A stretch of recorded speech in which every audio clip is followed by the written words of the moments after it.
According to a report by the New World Wealth, the United States is the wealthiest country in the world, as total wealth held in 2017 amounted to USD $64,584 billion, followed by China at the second place with $24,803 billion and Japan with USD $19,522 billion at third. The total wealth refers to the private wealth held by all the individuals living in each country or the city. It includes all their assets such as property, cash, equities, business interests, less any liabilities. The report, however, excludes the government's funds from its figures. India has been ranked the 6th in the list of wealthiest countries with total wealth of USD $8,230 billion, while the United States topped the chart, as the report says. The other countries in the list include the United Kingdom with 4th, $9,919 billion, Germany at 5th, $9,660 billion, France at 7th, $6,649 billion, Canada at 8th, $6,393 billion, Australia at 9th, $6,142 billion, and Italy at 10th, $4,276 billion. The report further noted that India was the best performing wealth market globally in 2017, as its total wealth swelled from USD $6,584 billion in 2016 to USD $8,230 billion in 2017, registering as 24% to 25% growth. Meanwhile, during the period under consideration, China's wealth saw an increase of 22% and the global wealth rose by 12%. From USD $192 trillion at the end of 2016 to USD $215 trillion at the end of 2017. Over the past decade, 2007 to 2017, India's total wealth increased from USD $3,165 billion in 2007 to USD $8,230 billion in 2017, a jump of 160%. The report also further noted that India is home to 330,400 high net worth individuals, the individuals with USD $1 billion or more in net assets. Globally, India was ranked 9th in this aspect, while US topped the list with 50,47,400 HNWI or the high net worth individuals.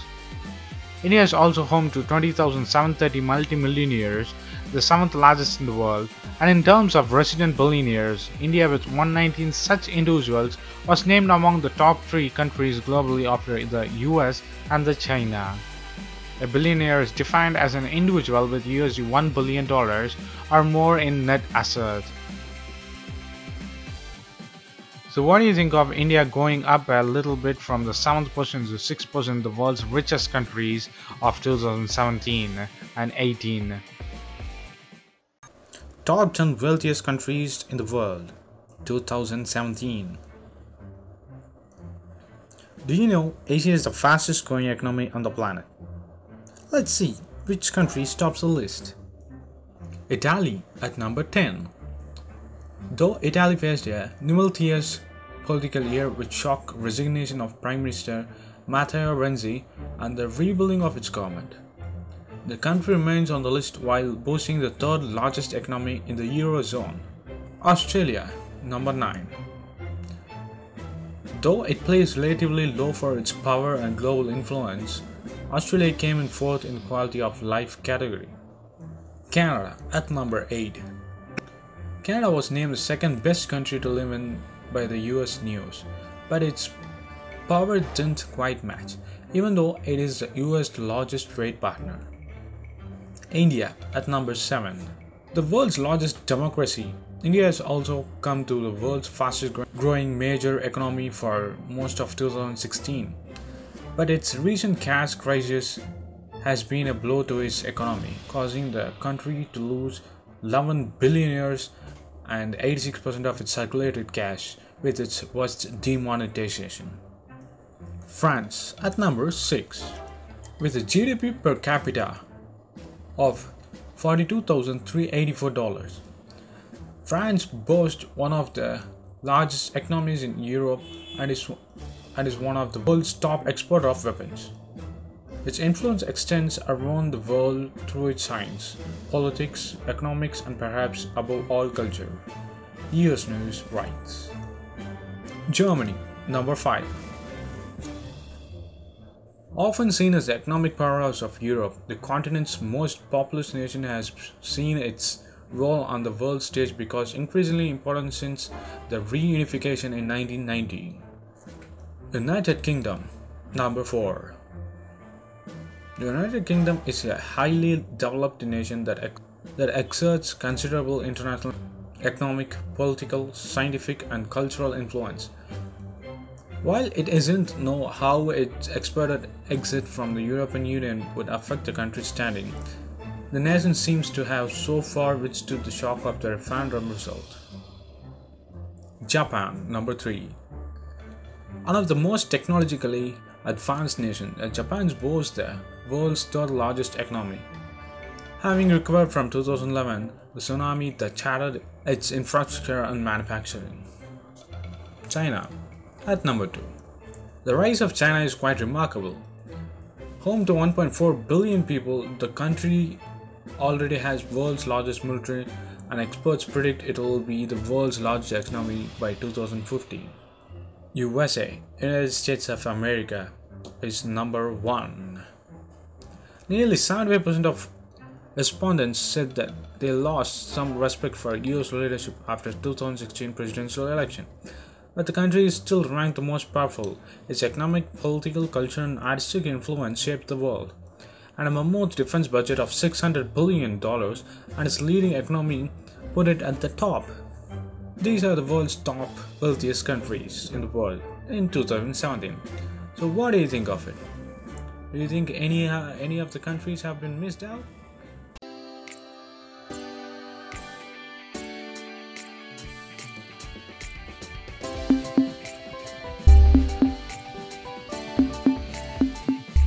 In 2006, Uganda discovered oil reserves in the Albertine Graben, west of the capital Kampala. The reserves are estimated at 6.5 billion barrels. The population hopes that the new resource will accelerate economic growth, reduce poverty, and enable the country to reach its long-term goal of becoming an upper middle-income country. When our country begins producing oil, expect good social services like good schools. As a mother, I need all the facilities should be there, not to be referred to Kenya or to go outside, but it should be upgraded where a mother can deliver without being referred somewhere else. But for all that to happen, the right systems and policies need to be in place to promote efficient utilization of the benefits from oil production. A new country economic memorandum has been prepared by the World Bank economists working in close cooperation with a team of Ugandan officials. The memorandum discusses the prospects of oil and mineral production in Uganda and uses the lessons of international experience to propose an agenda of policy and institutional reforms aimed at maximizing the positive impact of oil production and avoiding the resource curse seen with oil producers such as Nigeria and Angola. When production finally begins, the first challenge for Uganda will be how to handle the sudden rise in government revenue. Experts say the solution will lie in diversification. Economic diversification will be very critical to harnessing the benefit that extractive will offer to Uganda. The report also said that this is possible. It's already happening in Uganda in terms of the output as well as in terms of the export of Uganda. As a matter of fact, the service sector is now the fastest growing sector of Uganda, and this sector is also representing about 50% of the GDP. The agriculture sector, which in general will fall into what we call the primary sector, is growing slowly, but we have seen many signs of diversification. I think it's important to mention that by the mid-80s, coffee was the most important export in Uganda, accounting for about 93% of export revenue of Uganda. But today, it only accounts for 33% of this export. And we have today, about 60 new products that constitute the export base of Uganda. So all of this together shows that there's already a drive, toward export diversification, which would be critical for Uganda to harness the benefit that will come from the extractive. What we do know from evidence is that oil prices will go up and down. During the boom, countries tend to be rolled into public expenditure that is based on that boom. And when it falls, then they fall in trouble because they can't cut expenditure, they can't cut wages, because they have raised the wages, they can't all this. So what we need to do is to continue to ensure that the oil does not dominate our fiscal revenues and also exports. The government has already embarked on a process of drafting and putting in place the necessary legislation, policies and institutions necessary to avoid a resource curse. One such example is the Public Finance Management Act. It stipulates that Uganda cannot collateralize future oil revenues, and that's a very good thing because that could be a very large temptation. Now that we are East Africa, now that South Sudan is joining us, and aware that we are land linked with Congo, because this oil is also across in Congo, can we now talk big and implement like we are doing the pipeline which is for the region? Other than oil, Uganda is blessed with over 27 commercially viable mineral resources. The Country Economic Memorandum urges the Ugandan government to continue and intensify ongoing efforts to attract foreign private investment in exploration and eventual production. We need to add value to our minerals so that we don't export soil to the world as we used to do before. Uganda's oil project has been affected by the turbulence in international prices, although it will remain viable if oil prices recover. Transparency, involvement of the civil society, and management of expectations will allow the use of oil revenues to reduce poverty and inequality. Countries that are successful in harnessing natural resources are those that have diversified economies. But what does it take to diversify its economy? It takes three things. One is building strong institutions to capture and to manage rent effectively.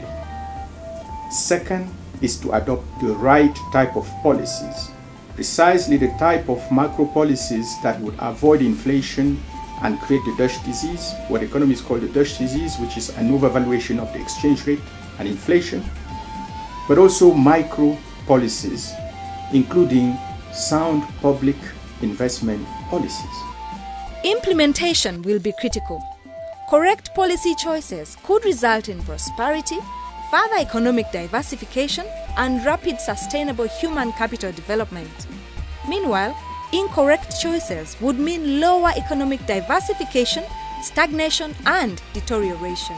Post your comments below, and if you like this video, please give a thumbs up and follow us on social networks and subscribe to our channel. And thanks for watching. This is WC Daily. Think big, think different. Bye.